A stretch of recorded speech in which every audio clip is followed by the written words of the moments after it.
Bom dia, pessoal. Aqui estamos novamente. Vamos ver por quanto tempo, né? Eu acho que descobri o problema aqui.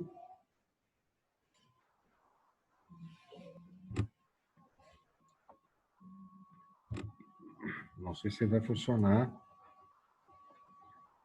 os 40 minutos de aula. Por que eu não sei? Me parece que eu baixei um programa para colocar minha webcam do celular, que eu disse a vocês, mas esse programa aqui, fui enganado. O programa que diz que era gratuito, agora está pedindo para eu comprar, né? E acabei me tornando refém dele e vou ter que comprar.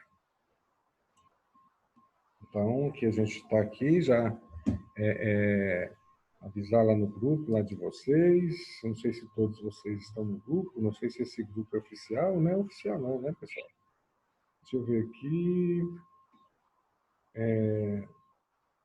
Sim, planeta. Pessoal, já estou no ar, pode entrar lá na aula. Tudo certo, tudo funcionando. Vou começar a aula agora.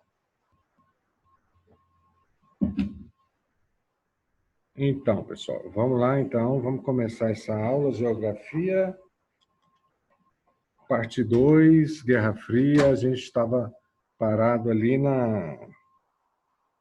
Só 19 pessoas, cadê o resto? Estão entrando agora, que deve ter recebido a notícia, né?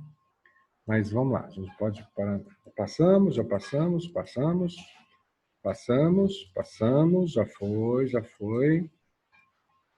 Festival de Woodstock já foi, até na aula passada coloquei Jimi Hendrix tocando o hino nacional para vocês. Festival de Woodstock. Falei hoje sobre esses conflitos, maio de 68, que é o Proibido Proibir, e Primavera de Praga na Tchecoslováquia. No Brasil, a Tropicália representa o movimento de contracultura, né? Então, no maio de 68 tem até uma música de Caetano Veloso, quando ele foi exilado pela ditadura, né? A ditadura convidou ele a sair do Brasil e ele foi para a França, e lá é muito influenciado por esse movimento, é proibido proibir, ele compôs a música. Caminhando contra o vento, sem lenço, sem documento, no sol de quase setembro, eu vou por entre fotos e nomes, nada de... Aí você já sabe a música, eu não sei a letra toda. Então, movimento é proibido proibir, ou maio de 68. Preste atenção nisso. Quando seu professor de história estiver falando um pouco sobre esse assunto, você vê que a gente tenta dar uma visão geopolítica e histórica. Mas a visão histórica de aprofundamento, quem vai dar é o seu professor de história. Aqui eu estou falando sobre a geografia da Guerra Fria. E não tem geografia, não tem produção do espaço sem a produção histórica.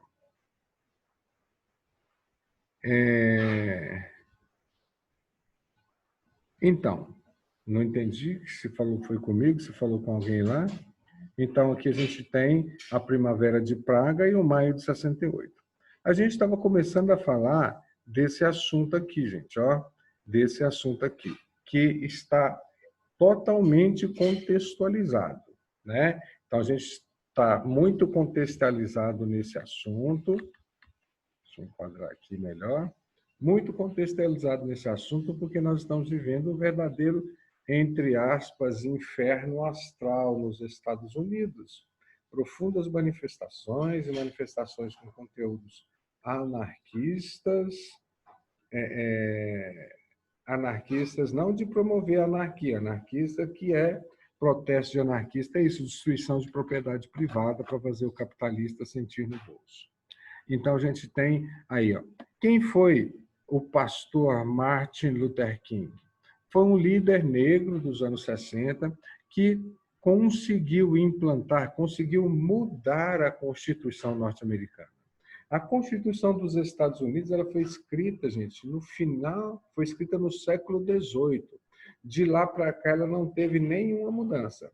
Por isso, cada estado dos Estados Unidos tem a sua própria Constituição. Uns têm pena de morte, outros não têm.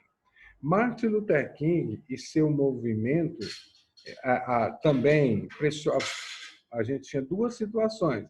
Tinha Martin Luther King, que defendia a manifestação pacífica, e Malcolm X, que defendia o confronto. Então, Martin Luther King, com sua manifestação pacífica, no movimento conhecido como Satyagraha. Satyagraha é um movimento, né, desenvolvido na Índia, e esse movimento desenvolvido na Índia, a gente vai ter protestos pacíficos, desobediência civil. Martin Luther King, ele se inspira num fato que ocorre durante o período da luta. Uma senhora negra, 32 anos na época, faleceu esse ano, no começo do ano, né? Uma senhora negra chamada Rosa Parks, Sarah Rosa Parks. Ouvindo o culto do pastor King pelo rádio, que era transmitido por muitas rádios na época, ouvindo, viu que o pastor disse que todos somos iguais. Está no Evangelho que todos somos iguais perante Deus.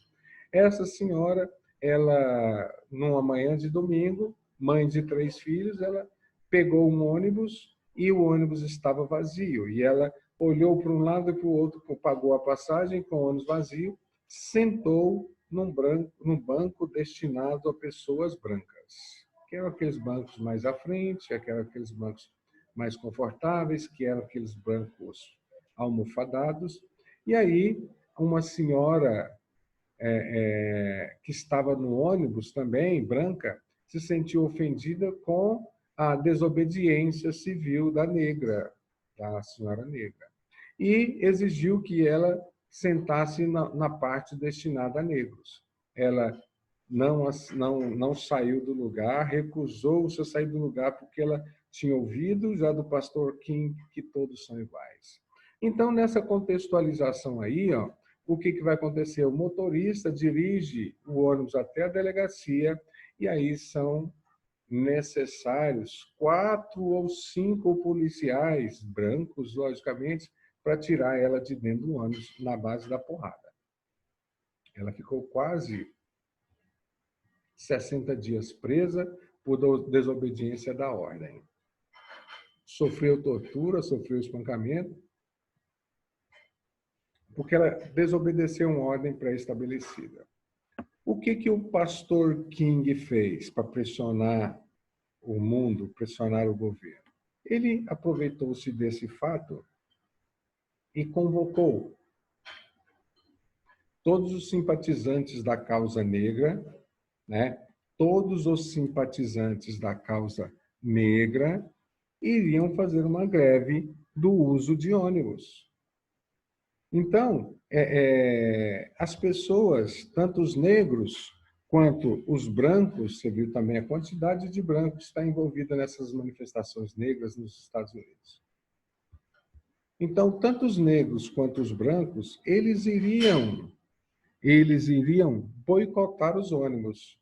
E com o boicote aos ônibus no país inteiro, né, os ônibus, as empresas de ônibus começaram a falir. E esses empresários começaram a pressionar o Congresso, e o Congresso, pressionado por essas empresas, inseriu na Constituição a igualdade racial. Todos têm os mesmos direitos, não podem ser separados por raça, por cor, por credo. Então, foi essa inserção na Constituição. A Constituição reconheceu a igualdade em todo o território norte-americano. Isso reconheceu por lei, né, gente?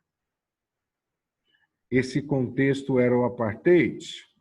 O Maio de 68, a Primavera de Praga, a Tropicália, são todos contra a cultura? Sim, são todos movimentos que a gente pode atribuir de contracultura. Cada um respeitando a sua localidade, cada um respeitando os seus ideais, né? No caso, a contracultura no Brasil lutou, o Tropicália lutou contra a ditadura, contra a falta de liberdade, e também propunha uma sociedade mais liberal, uma sociedade mais livre do conservadorismo. Até os músicos, como os Novos Baianos, que Alceu Valença faleceu recentemente, né?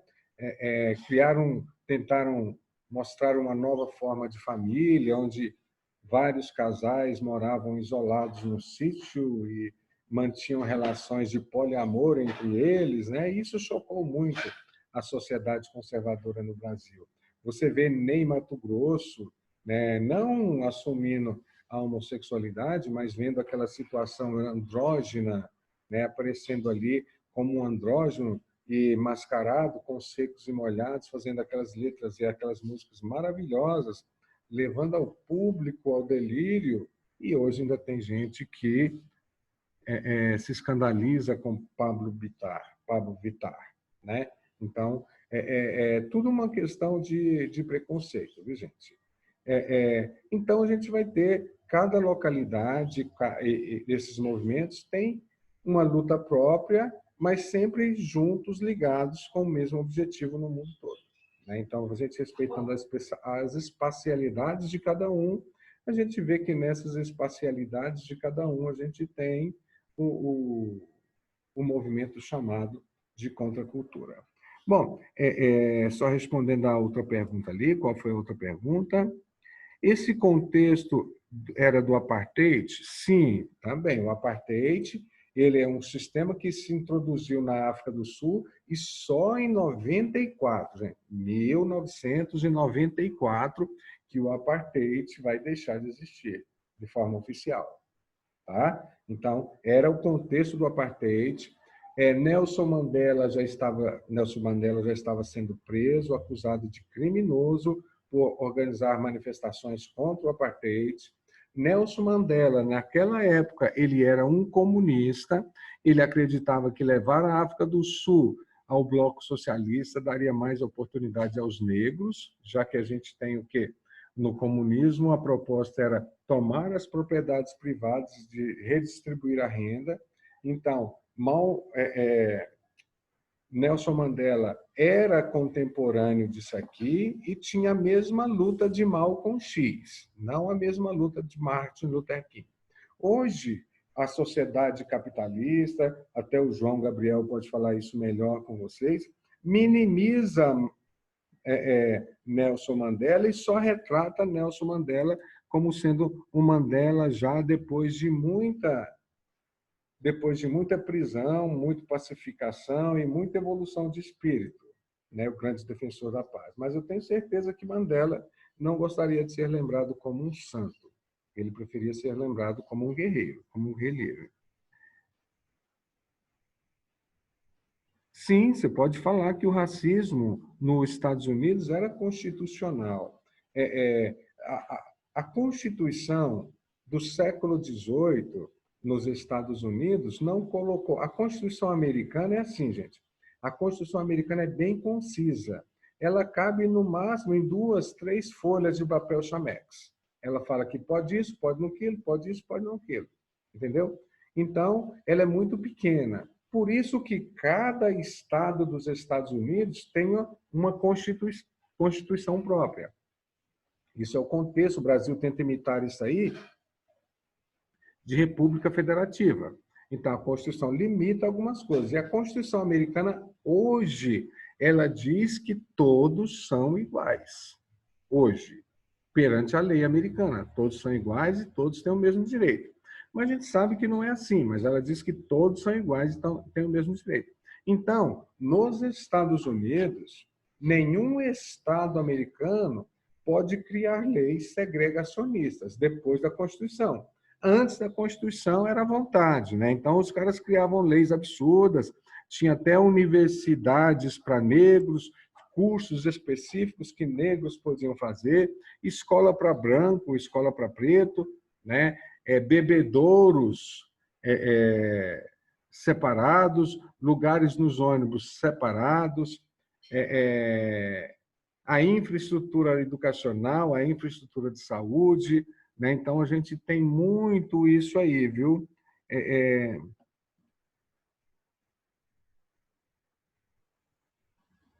Qual a explicação geopolítica para o racismo escancarado nos Estados Unidos até hoje? Primeiro, eu gostaria de dizer que não é só nos Estados Unidos.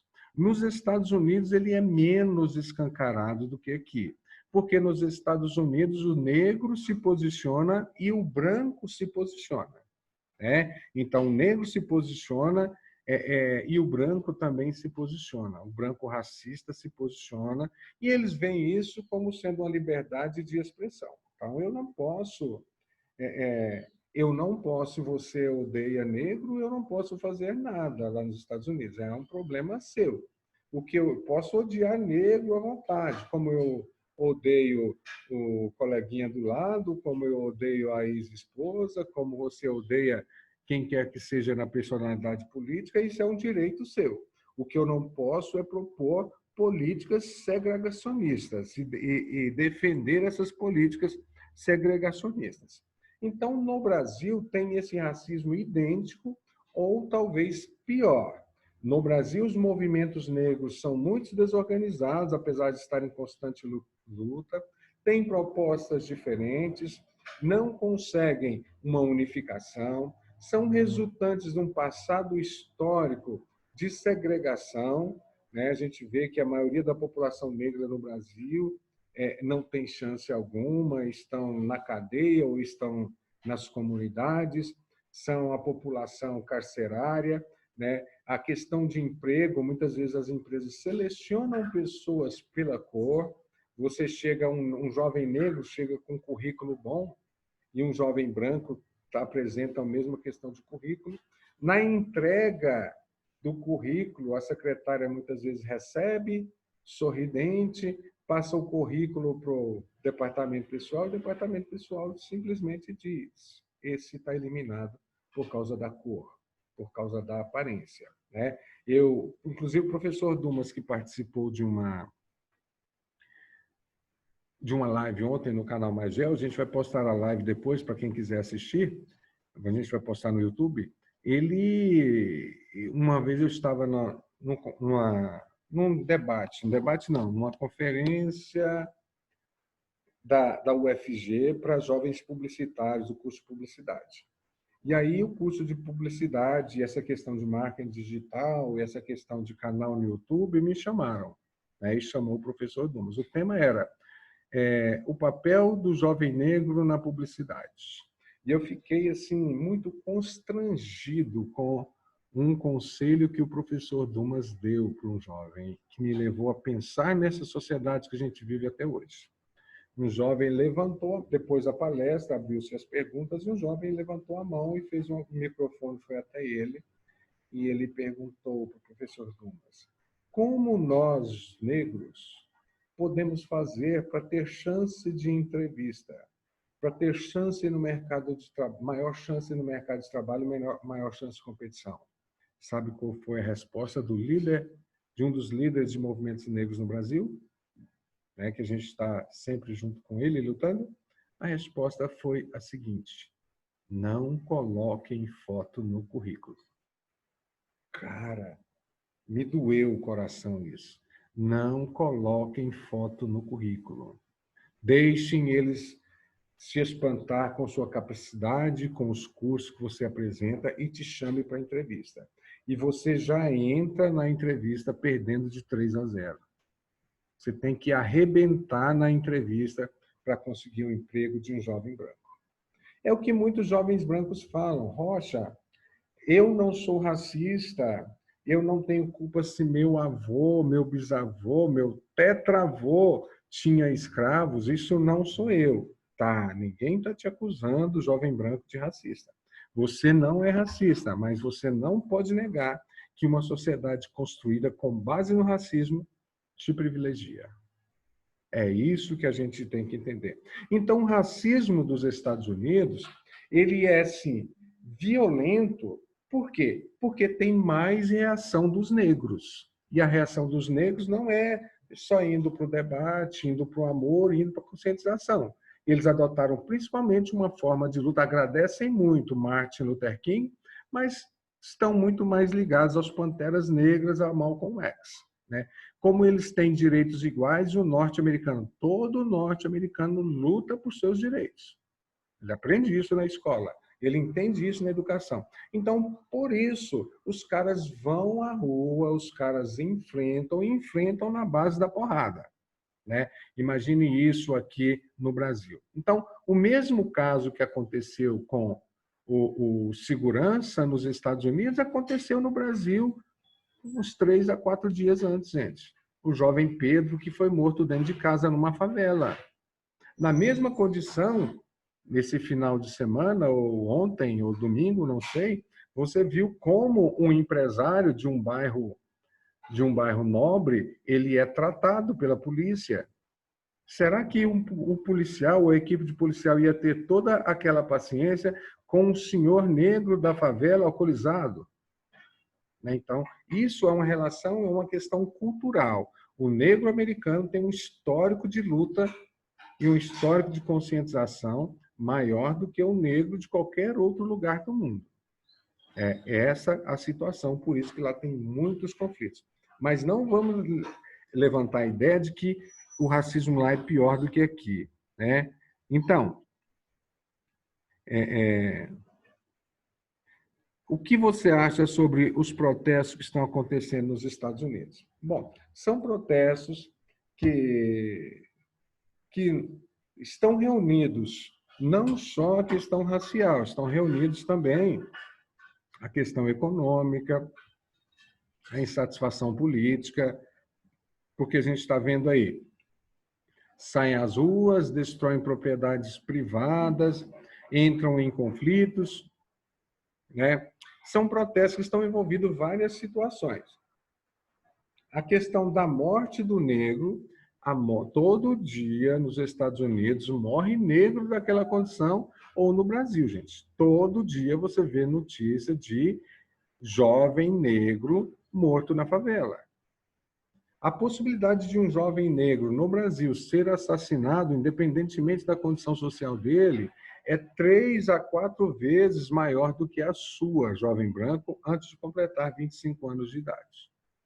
Isso no Brasil, entendeu? Então, os protestos estão aí, os protestos servem para ajudar a conscientizar a população, os protestos são por busca de igualdade, mas, assim, eles são também quem agradece mais esses protestos, tanto da direita, com as manifestações, quanto da esquerda no Brasil, ou nos Estados Unidos, tem direita e esquerda, tanto brancos como negros.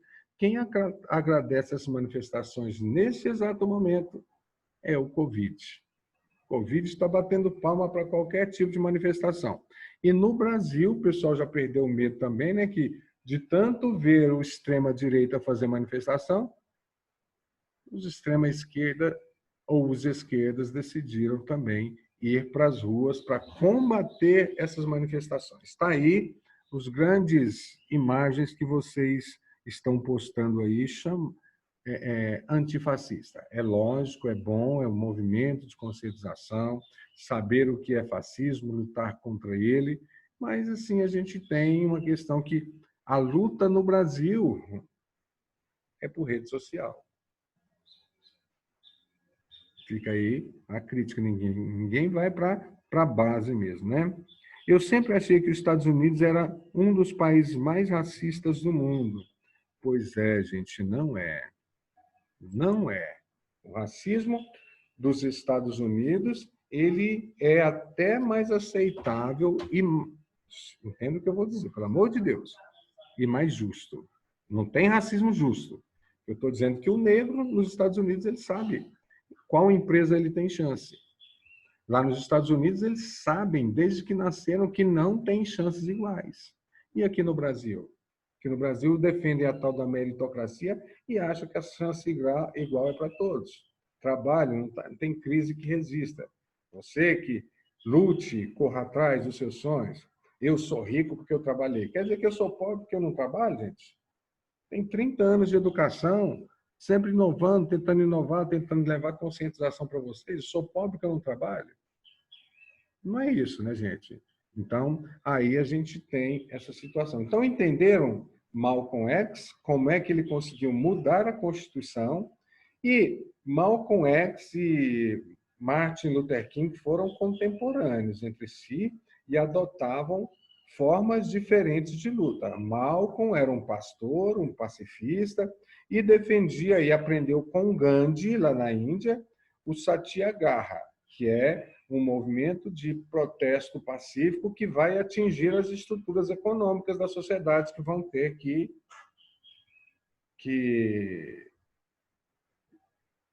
modificar para atender seus interesses. Imagina que no Brasil, se a gente convoca uma paralisação para as pessoas não usarem ônibus, por algum motivo qualquer, o que vai acontecer? E com você? Se a gente pudesse ir para... tiver tudo voltado ao novo normal e você estiver indo para a escola. Poxa, está todo mundo paralisado de usar ônibus, então eu vou usar, porque agora o ônibus está vazio.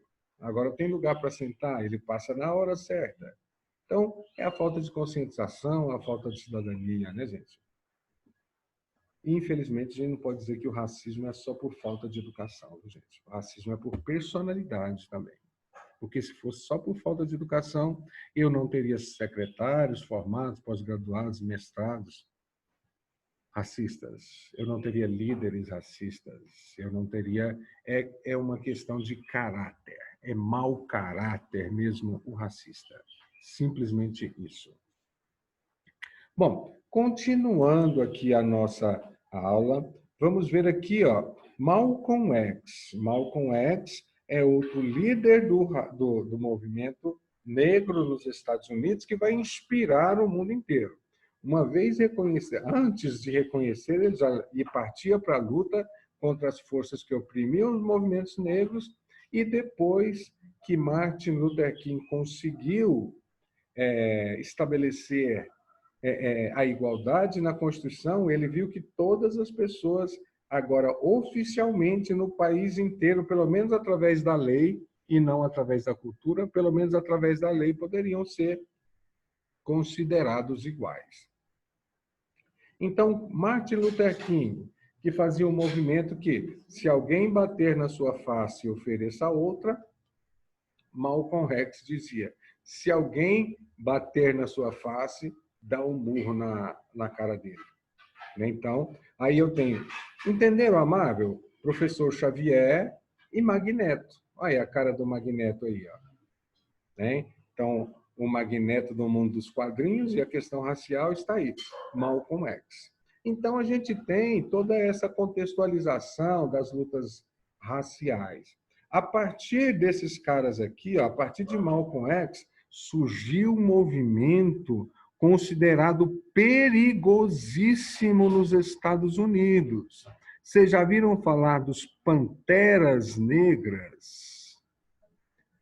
Então, caramba, se nos Estados Unidos tem a liberdade de arma, para poder usar arma, qualquer um pode comprar arma, e agora eu sou igual, por que negro não pode andar armado?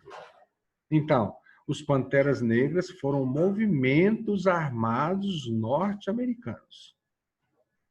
Surgiram nessa contextualização aí, e o que é pior, muitos desses Panteras Negras espalhados pelo país defendiam o socialismo em plena Guerra Fria, caramba. Você está vendo o perigo disso para uma sociedade americana? Então, primeiro eu tenho jovens que são aqueles, entre aspas, os porra louca. Paz e amor, fim ao machismo, fim ao racismo. De outro lado, eu tenho grupos armados. Dá um recado para aqueles que defendem a liberação de arma no Brasil. Tá, vamos defender a liberação de arma. Então, tudo bem. Liberação de arma é para todo mundo. Liberação de arma, se tiver liberação de arma, o dono da fazenda vai poder ter, como já pode ter. Mas o sem terra também. O capitalista tem, o comunista também. Entendeu? Então, você tem que entender isso. Então, Malcolm X e os Panteras Negras chegaram a ameaçar a estrutura do capitalismo norte-americano na época. Mas o que eles conseguiram mesmo foi o quê? Malcolm X defendia o que a maioria dos grupos raciais tem hoje, de luta pelos direitos raciais. O orgulho negro. O orgulho de ser negro. Antes as pessoas se envergonhavam e aceitavam a sua situação por ser negro. Não, eu nasci negro, é o meu destino, eu vou ser sempre submisso, é meu destino. Então, hoje, gente, hoje essa realidade nos Estados Unidos, em muitos lugares, inclusive até no Brasil, tem muitos defensores dessa ideia do orgulho negro. Então, a gente vai ter aí a ideia do orgulho negro. Depois, lá no plantão, eu vou passar um link para vocês de alguns filmes sobre o racismo, né? Em indicação de filmes sobre racismo, maravilhosos, vocês vão entender essa história aí. Filmes históricos, filmes de ação, filmes de cotidiano, cara, me lembrem no plantão de passar esse link para vocês, tá? Então, pessoal, olha aqui, tem mais alguma pergunta? Deixa eu ver aqui. Bom, então a gente tem aí Malcolm X e a luta pela questão racial nos Estados Unidos, desenvolvendo o orgulho negro, que vai chegar no Brasil também, né, gente? No Brasil a gente vai ter o orgulho negro durante a Tropicália, a gente vai ter isso influenciando a cultura, a gente vai ter aí, por exemplo, a gente pode citar no Brasil o que traz essa ideia de orgulho negro e na época era mostrado como um porra louca. O Tim Maia falava muito dessa questão negra, Gilberto Gil falava muito dessa questão negra, e tantos outros falam muito dessa questão racial que bate na cara da gente todos os dias, todos os momentos. Beleza? Entenderam aqui um pouco desses movimentos sociais, esses movimentos raciais. Quem tiver mais interessado no assunto, né? É tema de redação. Não sei se é tema de redação do Enem. Eu acho que para o Enem fica mais difícil. Mas se você fazer outros vestibulares, se liga nesse assunto, gente. A redação que quiser fugir do Covid-19, do tema óbvio, em universidades, ela vai pender para essa questão da luta negra, vai pender para a questão da união, pelo menos das redes sociais, contra o fascismo, né? Ela vai pender para essa ideia do avanço dos protestos no mundo. Então, por isso, preste muita atenção nesse tema. Bom, continuando o nosso assunto aqui, ó, esses foram os anos 60. Malcolm X também é um pouco dos anos 70. Né? Então, Malcolm X, um pouco dos anos 70, a gente vai ter isso aí. Nos anos 70 também, eu vou falar aqui um pouquinho, porque eu já pulei para os anos 80. Nesse contexto de Guerra Fria, nos anos 70, a gente vai ter um grande abalo na economia mundial. A crise do petróleo em 1974. E a crise do petróleo vai disparar uma série de conflitos no mundo pela busca desse produto, né? Eu vou falar de fontes de energia para vocês e na aula de fontes de energia a gente vai explicar tintim por tintim o que foi essa crise do petróleo e quais os efeitos dessa, e tiveram várias outras crises depois. Então, nos anos 70 a gente destaca isso, e no Brasil, o que a gente destaca nos anos 70?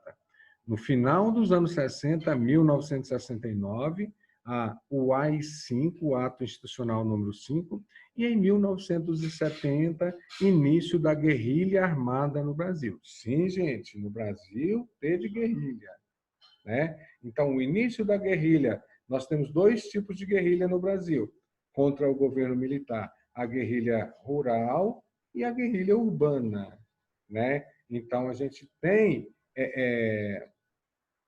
início da luta armada de brasileiros contra as forças opressoras da ditadura, tá bom? Então, esse assunto de que não teve ditadura, eu não vou nem discutir com vocês, porque a nossa aula é toda em base científica e história é ciência, né? Quem quiser dizer aí que não houve ditadura, que não apresente depoimento do seu avô que trabalhava na roça semi-analfabeto, pelo amor de Deus, né? Eu vou ficar muito feliz quando você, meu aluno, desenvolver sua tese de mestrado com comprovações históricas de que não houve ditadura. Se isso não acontecer, Sua palavra não vale nada porque ela não tem nenhum embasamento científico. História e geografia é ciência. Bom, então, lá nos anos 80, o que a gente vai ter nos anos 80, gente? Aqui, ó, estamos caminhando para o final dos anos 80. Nos anos 80, a União Soviética entra completamente falida nos anos 80. E por que a União Soviética faliu? Por causa de duas corridas, a corrida espacial e a corrida armamentista. Por que a corrida espacial e a corrida armamentista enriqueceram os Estados Unidos e faliram a União Soviética? Uma coisa simples. Quem produzia arma na União Soviética? Quem produzia arma nos Estados Unidos? Na União Soviética, quem produzia armas era o Estado. O Estado pegava toda a sua arrecadação para produzir armas. Faltava para a população dinheiro, então, para investir no bem-estar, na saúde, na educação, na produção de alimentos, pois a União Soviética estava voltada para a produção de armas. Como no socialismo não tem lucro, as indústrias da União Soviética produziam armas e doavam para os seus aliados, sustentavam os seus aliados para manter o socialismo. E na União Soviética, e nos Estados Unidos, quem produz armas? Quem produz armas nos Estados Unidos é o capital privado. São as empresas privadas que produzem armas. E as empresas privadas produzindo armas, o que elas fazem depois da arma desenvolvida? Vendem. E vendem com o quê? Lucro. Então, no início dos anos 80, eu vou ter uma superpotência econômica capitalista, que é os Estados Unidos, aliado a uma potência decadente economicamente socialista. Aliado não, fazendo oposição a uma potência decadente socialista. Então, por isso, a União Soviética, para poder sobreviver, ela chega numa crise total que não dá conta mais de sustentar a sua população, de sustentar o seu bloco, que está gastando muito com a produção de armas, ela tenta, então, diminuir a produção de armas. E como ela vai diminuir a produção de armas, meu povo? Fala para mim. Parando de produzir. Mas como eu paro de produzir se meu arqui-inimigo continua produzindo? Fácil. Eu vou chamar ele para a paz. Ah, mas ele não vai querer a paz porque ele está vencendo a guerra? E ele não quer, mas o mundo quer. Eu posso pressionar o mundo para ele querer a paz. Entendeu a tática? Em 1985, o Partido Comunista da União Soviética colocou no poder Mikhail Gorbachev. Eu acho que eu tenho uma foto dele aí, ó. Tá aí, ó. O Mikhail Gorbachev. Vivo até hoje, ele faz oposição hoje ao Vladimir Putin, né? Ele é um senador da República Russa. Mikhail Gorbachev tinha... professor, se você assistir um novo seriado da Netflix, ele chama História, direto do assunto que eu achei. Tá bom, eu vou assistir sim, gente. Eu estou nessa época aqui de confinamento. Podem me indicar séries, podem me indicar filme que eu procuro um tempo para assistir todos, né? Tempo que eu gastava na minha vida andando no mato, andando de jipe aí para cima e para baixo, hoje estou no novo normal, que é assistir série na Netflix ou filmes e a gente viver as aventuras dos outros e não as nossas próprias. Triste, sim, mas é o novo normal. Bom, olha aqui, pessoal, e tá aí tá Gorbachev. Ele chegou ao poder e o Partido Comunista incumbiu a ele a função de provocar transformações na União Soviética. Mas o Partido Comunista queria, você muda a nossa situação, mas você não muda a nossa estrutura. Então, o que Gorbachev vai propor? Ele vai propor uma ideia que surgiu na China e deu certo, que é a perestroika. O que é a perestroika? O capitalismo, o socialismo vai chamar o capitalismo para investir nele. Gorbachev vai visitar a McDonald's, vai visitar a Coca-Cola, as grandes empresas, a Ford, a Chevrolet, vai falar para eles, por que você não vai para o meu país? Lá você pode, no meu país, você tem mão de obra barata, você tem matéria-prima barata, você tem mercado consumidor, você tem infraestrutura. Lá eu que mando em tudo, se a gente tiver associado, não tem greve, não tem